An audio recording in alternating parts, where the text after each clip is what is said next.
This is Making Better Decisions. I'm your host, Ryan Sullivan. Decisions are where rubber meets the road for organizations.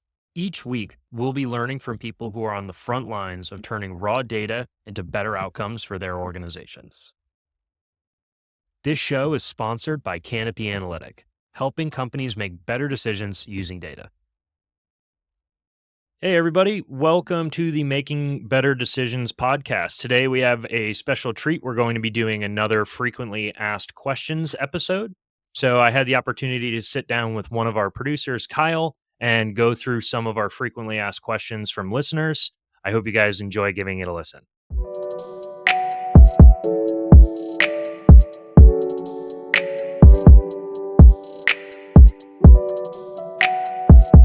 Hey, Kyle. Thanks for taking some time to sit down. We're going to do a little bit of a frequently asked question back and forth from our listeners. So, what do you got? What unique challenges did you face when launching your business, and how did you overcome them? So, I think that starting a business is very different from being a consultant, a manager, or an executive. I think as a kind of line level, totally client facing consultant, your primary responsibility is to be really technically sound, to have a strong degree of business acumen so that you can understand where and how to apply that technology. And then third is to have really good interpersonal skills to be able to communicate that effectively to other people. I think there are a lot of people who are very technically sound or who really understand business fundamentals, but like that trifecta kind of needs to be all present in the same person at the same time to do really well at consulting. And then, kind of some of those same skills, a little bit heavier weight on the interpersonal skills to try and like build a team and run a team of consultants and project management and account relationships and all of that kind of stuff.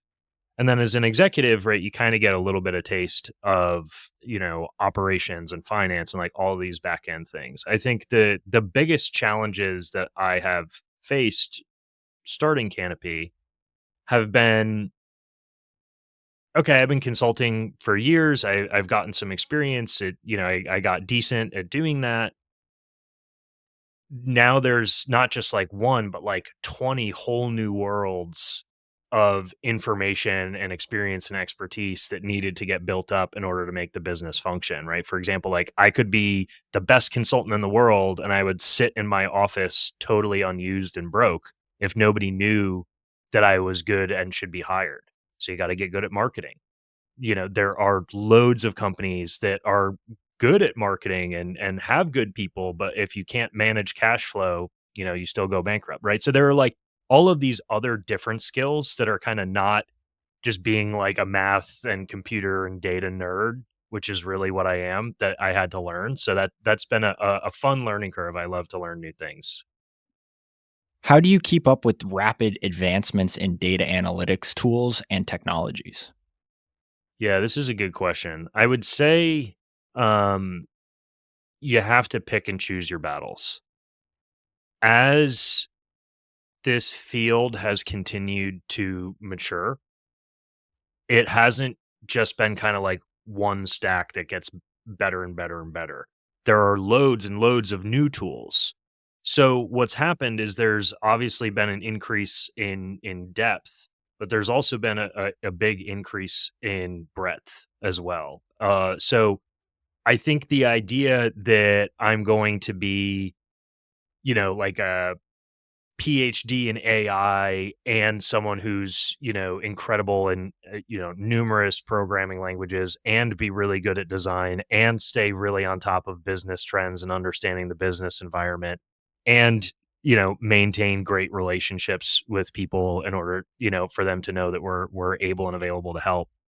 Um, I think it has really come down to picking a subset of the things that are valuable and then building a team that is really complementary to that. I don't think any single person is going to be incredible at every single piece of the puzzle. So, for example, the areas that Ryan, personally have picked have been around like kind of very hardcore DAX, which is the programming language used for Power BI. And then I've gotten really, really good at kind of back end infrastructure, which is, database work, and whether that's, Synapse and Azure and, Python to move data around, that kind of stuff. That's really the stuff that I have picked.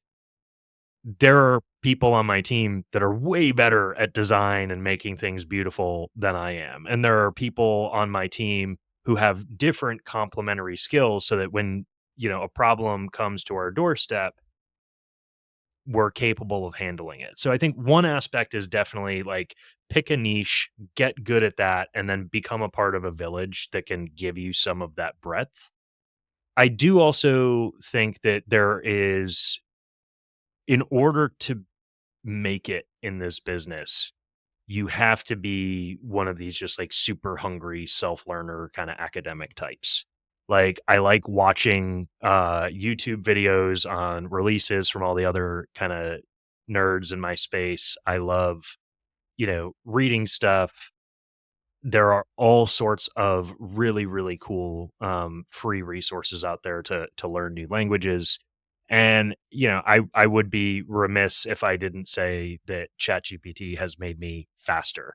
I wouldn't say that it's made me more accurate by any stretch, right? Like lots of times, you're on your fifth, sixth, seventh try of like telling it what it did wrong, but it's still so much faster. And I think the big thing that it helps with is, let's say that I'm really good with one database technology. So for me, I focus a lot on Microsoft. That's kind of where my business is at.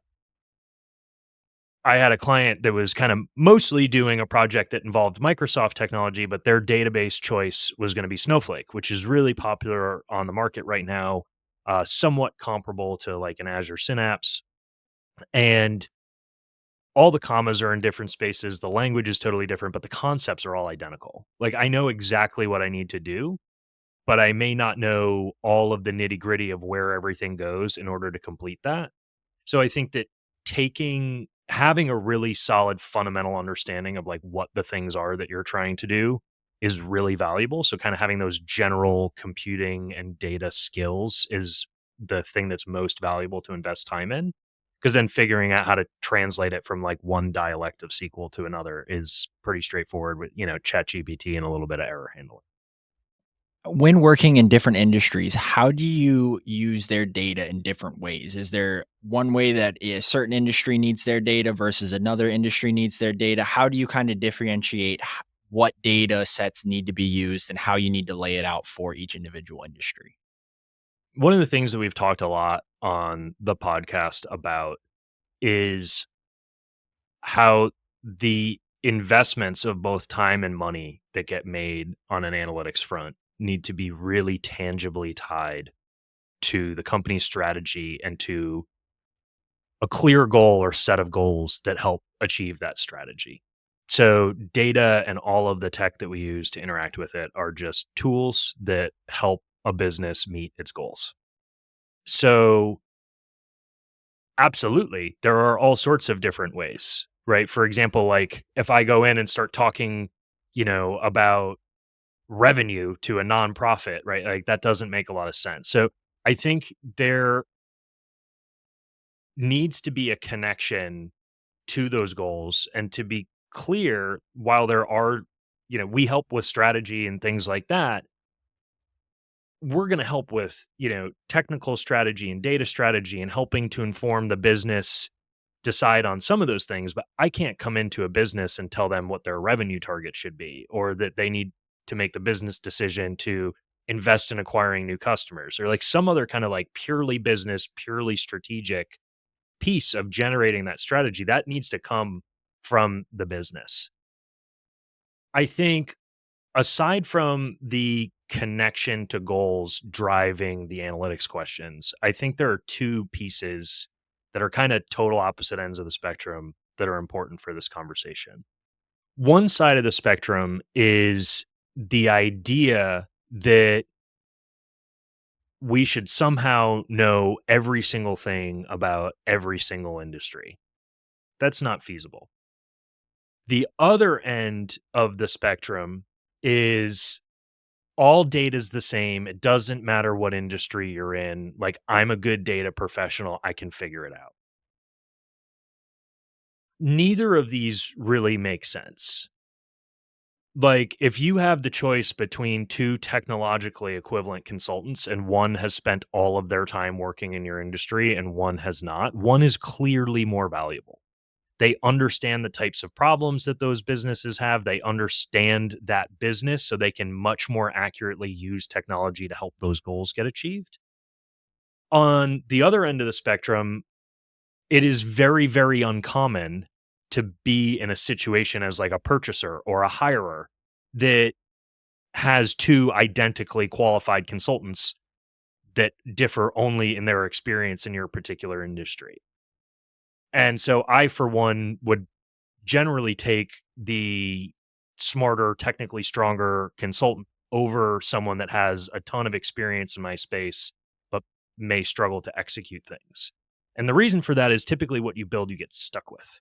So it might make a little bit more sense to say, hey, we're going to take an extra couple weeks and like get this person up to speed on what these metrics mean and all that stuff. Cause then once we've done that, the end results will be great and hopefully we can hold on to them for 5, 10, 15, 20 years, as opposed to they really understood what to go for. We didn't feel like we had to explain anything to them, but then what we got back was kind of like 70 or 80% of a really solid solution.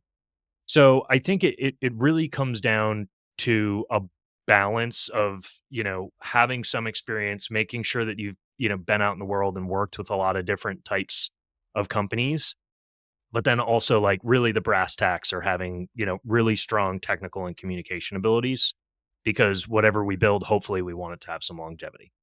How do you balance between meeting client expectations and maintaining data integrity and standards? I would say that a certain amount of data integrity and standards would be one of the client expectations. However, I would say that there are kind of two perspectives on this. Like, one, as an outside consultant, I kind of have the benefit of just talking to the client and saying, what do you want us to work on? What's the priority here? Certainly, I think any consultant worth their salt like can provide recommendations and advisory around like, these are the pros, these are the cons of both sides. I'm kind of leaning this way. Like, I have some experience where a similar company had a similar situation. This is what they did. This is how it went. Um, so I think that that's a bit of a less interesting case.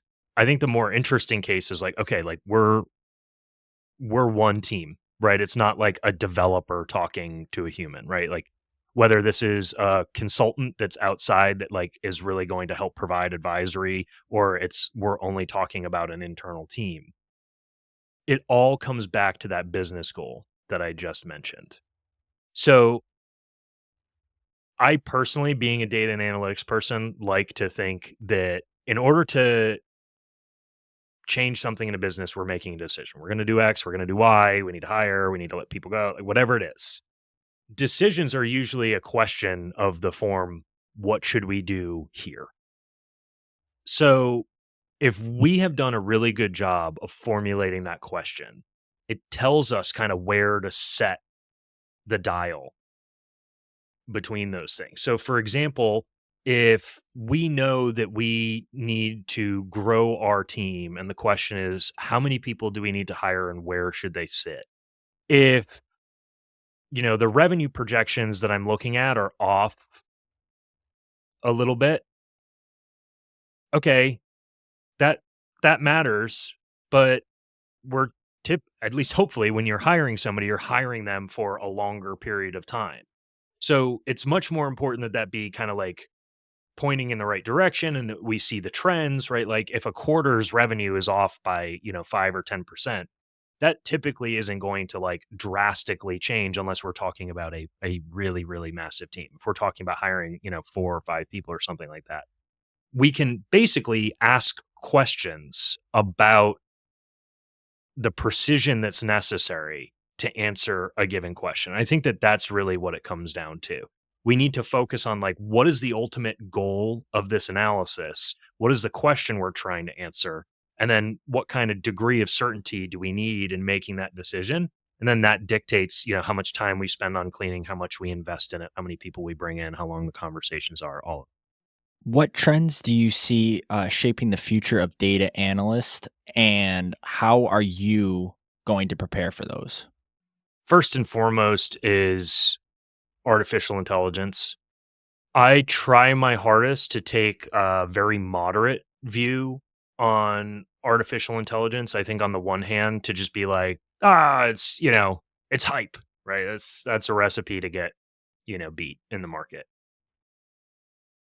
On the other hand, I think the idea that, Skynet is here is also, not accurate. As I mentioned earlier, like I even try and get it to write a formula for me and it takes, 6 back and forths and it takes someone that like kind of really knows what they're talking about to even guide it into a place where you get like a fully functional solution.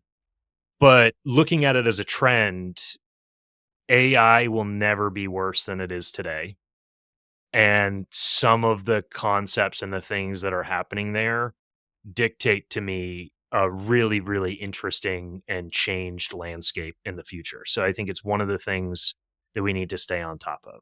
What do I do to try and do that with this, particular tool set? I think the biggest thing is trying to talk to a lot of people. Whether those are um, and when I say talk to a lot of people, I don't mean like a lot of people that are like generating content to talk about AI. Like I like to talk to people that like are doing things and using it as opposed to kind of like pitching or describing. So I talk to a lot of other people, consultants, entrepreneurs, clients about like, hey, what are you doing? Have you had an exciting use case? Like, is there something that you figured out? Have you heard about a new tool? That's mostly what I do. And then, again, you got to be a little bit hungry. Like if you hear something cool, maybe, stay an extra hour or two and like learn what that is and how it could possibly be useful and handle something repetitive. Another trend that I see in the space is maturity. When I first started in what I'll call kind of modern analytics tools, kind of somewhat more citizen driven technologies, like as opposed to just having these like massive, very costly, very time consuming data initiatives only, there's now been a proliferation of tools that have brought the barrier to entry way down. Where kind of like solopreneurs, very small businesses now have access to really robust reporting capabilities. Um, the market has just exploded as a result of that over the last 10 years. We've seen all sorts of crazy tools, Power BI, Power Pivot, Tableau, all of these other tools that are in the market. And not just for visualization, for all the kind of back end database stuff. There's been like a couple of really cool technological advancements that have happened that um, have really driven the marketplace forward. I think a piece of that puzzle is as that market grew and matured, saturation of other analysts and other consultants has happened. So what are we doing to try to meet that challenge? I think the biggest thing is staying on top of the technologies within our niche.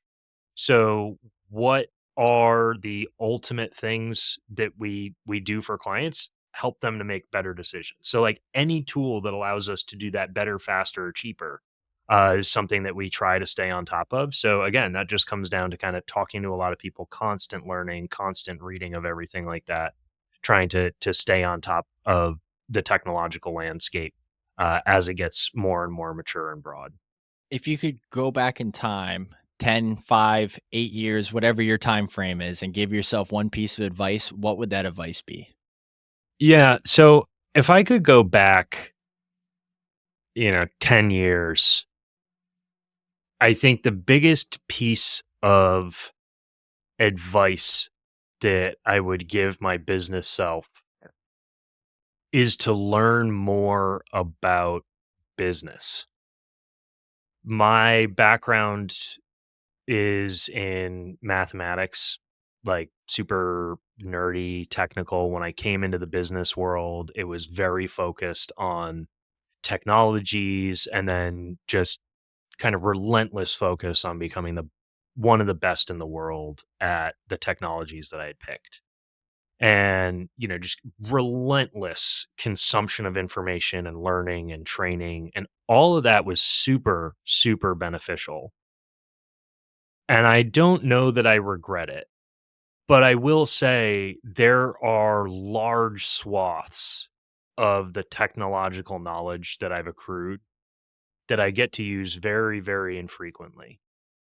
And I think you can tell by like the name of the podcast and looking at some of the messaging that comes out of my company that I have transitioned focus to impact. Like, where does the rubber meet the road?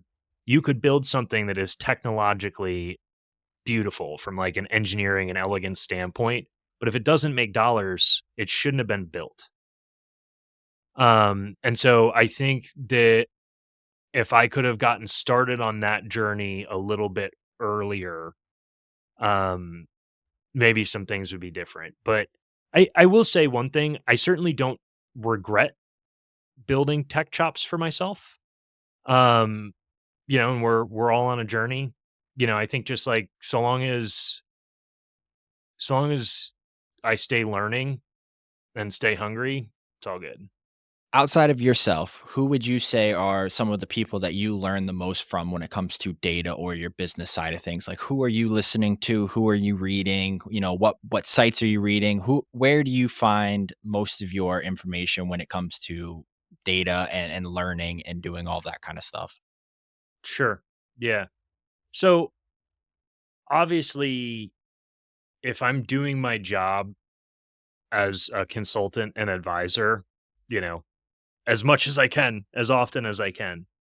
Um, so I don't want to make it out that this list is totally exhaustive, but I think that there are like a couple really big highlights that I would like to mention as a subset of all of the, people that I talk to and learn from. I would say the first one is very specific to kind of my area of expertise, and that's kinda Power BI and DAX and modeling and all of that stuff. Um, I would say, there are, 2 fellows, Marco Russo and Alberto Ferrari, that they run a company called SQL BI that is very focused on making tools, training, books, um, that are some are the best in the world in my opinion. So they have put out a couple versions of a book called The Definitive Guide to DAX, which is that language that we use to build in Power BI with. Um, Keeping in mind that I went to college for math, so I've read some pretty dense, information heavy books. And their book was one of the densest. It is like pretty thick and it is just like chock full of information, and I thought I knew what I was doing until I read that book, and there were just, like, so many layers of the onion that were explained to me, and I really feel like that gave me a real scaffold to start hanging things on to turn myself from just, like, some dude that could build stuff into, like, an actual expert and advisor.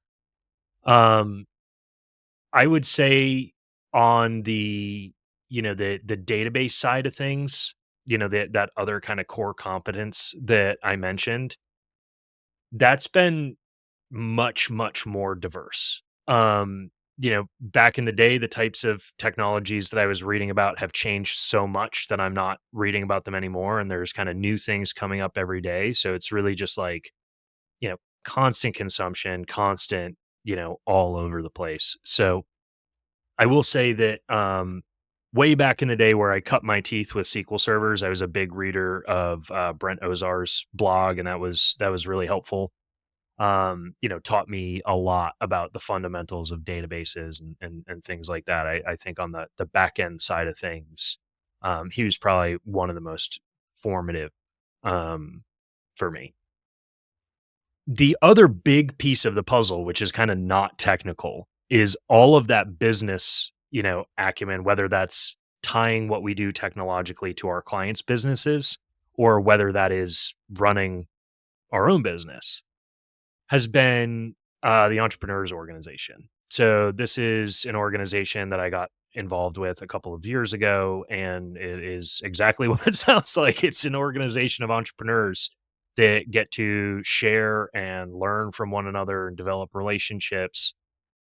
I have, you know, obviously it's no surprise that like being a part of a really high quality peer group and like having structured communication and learning, oh wow, that's super helpful, duh. But like actually finding that, and not something that is just like kind of like a marketing meetup, um, or building a group so that you can sell to the group type thing. Like it actually like really functions really well as exactly what it's designed to be, which is this like extremely high quality peer group of people teaching and learning, all sorts of like fun learning events and communication and all of that stuff. It has been an absolute rocket ship for me, accelerating my ability to run a business, but then also to learn about so many different industries and to also kind of know somebody in almost every different industry. So if I have a question from a client about X, Y, or Z industry, I have some of the best and the smartest people, at least in my area, that I can get on the phone and ask them a quick question. It's been huge. What is your favorite part about working in data? My favorite part of working in data is that it's kind of in the sweet spot for me. It is a skill set that I have some natural ability with that, if done well, can actually really make an impact for people. I will also say that I get to solve puzzles all day. It's really fun. I know that's like just about the nerdiest thing that you could say, but like you get the opportunity. Like, imagine if you solved a Rubik's Cube and then somebody made $1,000,000, right? Like, that's pretty sick. You'd be really pumped about solving that Rubik's Cube. You'd be like, "Wait, all right, like, who else has one? Like, I'll solve that. Like, you get 1,000,000. You can," I'd ask for like 7 more Rubik's cubes. yeah, exactly. So it's just this. I get the awesome intellectual stimulation of solving hopefully hard problems, but then also when you solve that problem, somebody's life gets easier. Somebody makes a big bag of money, or like this impact happens for other people. For example, one of my clients does some pretty impactful work. Like they make, um yeah, a biomedical treatment. And so typically when you're doing like a sales analysis or something like that, it can feel a little bit like, all right, like cool, somebody sells one more unit, like hooray. If they sell one more unit, somebody keeps their leg. Like, that's pretty cool. Like, it's not just money, right? It's like, hopefully, businesses are out there because they make or do something that other people really want and that really helps them. That's hopefully what they get money for those things for. So, the opportunity to partner with organizations that we tend to think pretty highly of, achieve their goals and help more people, it it's exciting. It's really exciting. What measures do you take to safeguard data privacy and ensure compliance with global data regulations? So there are quite a few different sets of regulations that exist out there. I think some of the ones that people are most familiar with are HIPAA, or GDPR. California has their own set of requirements as far as how data should be processed and stored and encrypted and transferred and who gets access to it.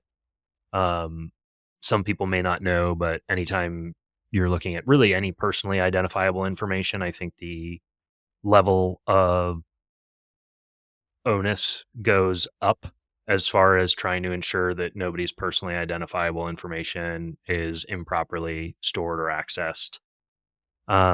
Criminal justice information is fairly well regulated. There are a lot of different data sets, that are sensitive for a lot of different reasons. So, for example, the aggregated revenue numbers of a publicly traded company from 6 months ago, not sensitive at all. That information's already public. The likelihood of a publicly traded company's darling new product getting approved or not approved to go to market, extremely sensitive information, right? Somebody's personal credit card information, their social security, very secure information. So I think there are really two different aspects to this. One is just being compliant with the law. So if I am in the European Union and I am collecting information that falls under the regulations of GDPR, I need to essentially follow those regulations. Just brass tacks, that's what it is. So there are rules, you follow the rules, that's that. Kind of, same thing, right? Publicly traded company that could be, SOX controls, healthcare company that could be HIPAA controls. It's like they are fairly well hammered out rules as far as here's how you store information, here's how you transfer information, here's how you control who gets access to it, who gets changes, how it moves, all those things. I think a separate question is outside of those areas of very specified compliance, how do we think about general security? And I think there's kind of like the spectrum, right? From like, well, if it's not covered under some sort of legal regulation, not going to invest resources in it, all the way up to, sorry, all the way up to let's make everything as secure as possible. And one of the things that I'll say is I think that this is a big trade off, right? Like making something absolutely as secure as possible cripples innovation and development in that area. Because if the only way that I can change anything is I have to go get like a break glass admin account that I can only use one time and I have to be like on video call with an auditor while I do it. And, okay, well, that's not a recipe for like moving things really fast. So if these are, old financials or like some other like completely unsensitive, non-sensitive data, um, that's not a great idea. So really like along that spectrum of what I talked about with like how sensitive the information is, I think there's then like a gradient of how secure we want to be. I think there are standard just kind of like IT ideas that, are used outside of data that are really applicable here. Make sure that there's kind of minimum access given in order to do somebody's job. So like, oh, well, I have to go in and do one thing. It's like, here's admin access. Ooh, so I think that just following like pretty standard IT structure for a lot of these things is good. Like within boundaries, I think we should just always be asking, like, okay, what's the sensitivity level of this data? The other question, and this is the question that I think doesn't always get asked to offset that, is what is the pace of innovation and development that needs to currently happen in order to meet the organization's goals. So, like, obviously, we can follow these standards, but there are certain times where it may be like a strategic decision to balance them a little bit further on the side of like, let's develop and innovate very quickly on something like this. Obviously, you can only do that with, appropriately sensitive data. I'm not advocating that, like, oh, well, we need to like do an analysis. So let's just like put the credit card information public. And like, there it's a balancing act, but I think that those are really the two perspectives. How has running your own business changed your perspective on data analytics compared to when you were maybe an employee of a large organization? I think it has taught me both the importance and some of the difficulties of choosing which analyses get done and how much time and money to invest in each of them. So, as a consultant, it's really easy to curate the mindset of like more analysis is better pretty much all the time. Well, we want to be better informed, blah, blah, blah. As a business owner that, constantly has to be looking at cash flow and, prioritization of time and the team's time and all of those things, it has forced me to really uh, eat my own dog food, so to speak, which is, I don't wanna what's the line about, like, like, the cobbler's kid always has bad shoes, right? Like, we don't wanna be that, right? So, like, obviously, we need to have good analytics at an analytics company, but I think it's gotten me very, very focused on the strategic elements, some of which we've talked about today, which are, okay, what are the specific goals? Now, none of that works, like, if we don't have a strategy, if we don't have values, if we don't have, like, a lot of that driving, guiding information, it can become very difficult, and you're just kinda whack-a-moling all over the place. So it's really highlighted. We need to have that North Star. We need to set goals along the path to it. And then we need to properly invest in the things that help us meet those goals. And if it's just kind of like fun, pretty, passiony type stuff, like sure, maybe on the weekend, but like we try to stay very, very focused. So I think it's really reinforced that strategic level thinking around analytics as far as prioritizing where the time and the money goes. So Ryan, I know all the listeners want to know. Tell us some more information just about you outside of work. What are some things that you like to do? What are some activities you like to get involved with? We want to learn a little bit more about you.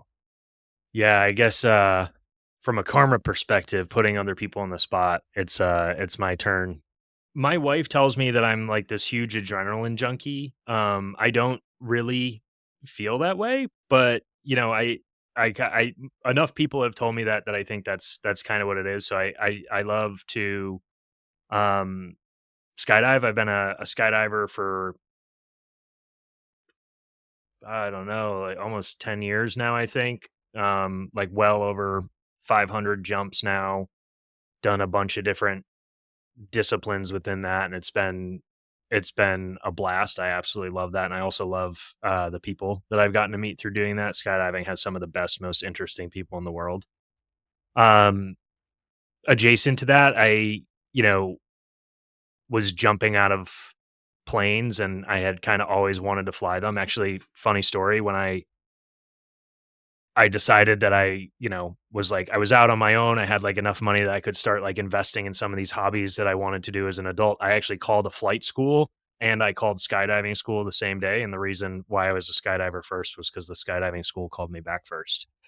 I've finally come full circle with that. I'm a student pilot. I'm in kind of check ride and test prep phase right now. So hopefully in the next couple months, barring, anything going wrong, I'll hopefully also be, a licensed private pilot and move on to working on instruments. Um, love to ride my bike. So I do a little bit of mountain biking, but I'm mostly a road biker.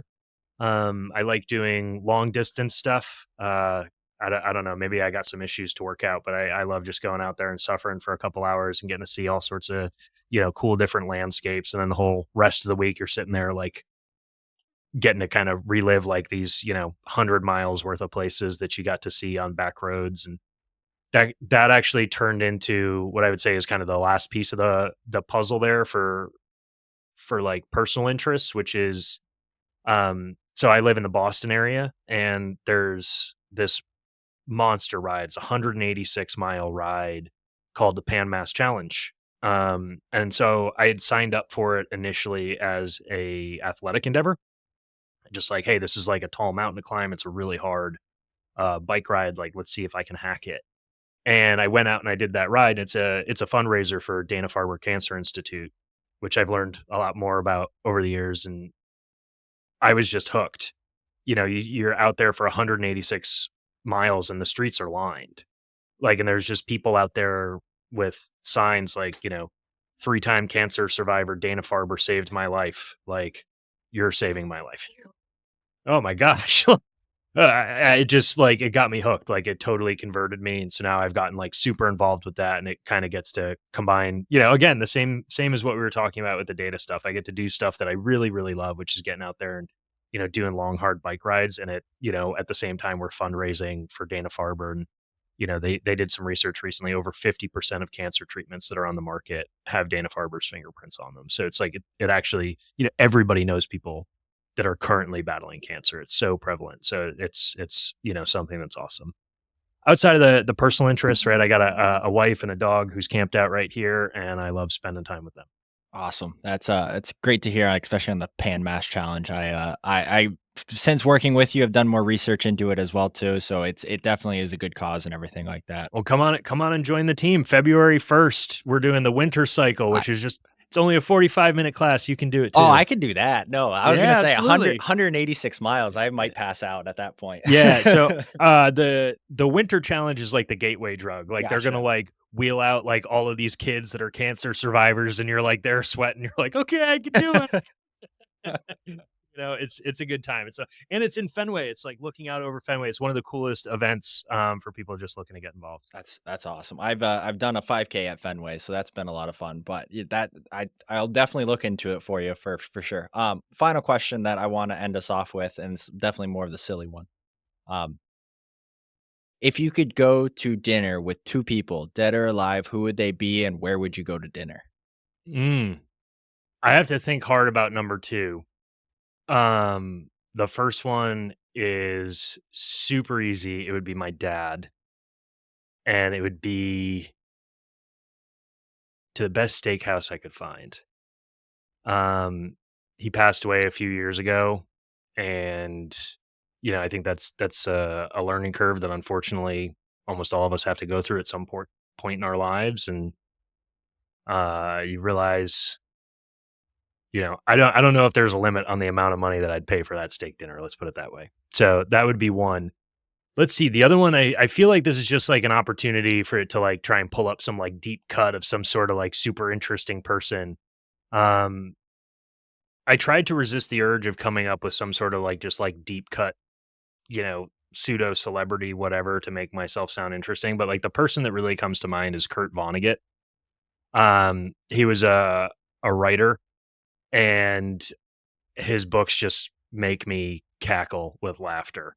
He has like this kind of like dry, dark sense of humor and is really poignant in a lot of the stuff that he writes, like has written books that I think are, the themes in them are still super applicable today.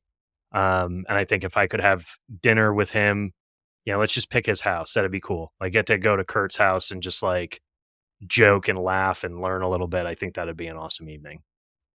Awesome. All right. Thank you guys so much for listening. I hope you got something out of our frequently asked questions. If you did, please feel to reach out to us, send us any more questions that you might have, and we'll keep doing these episodes.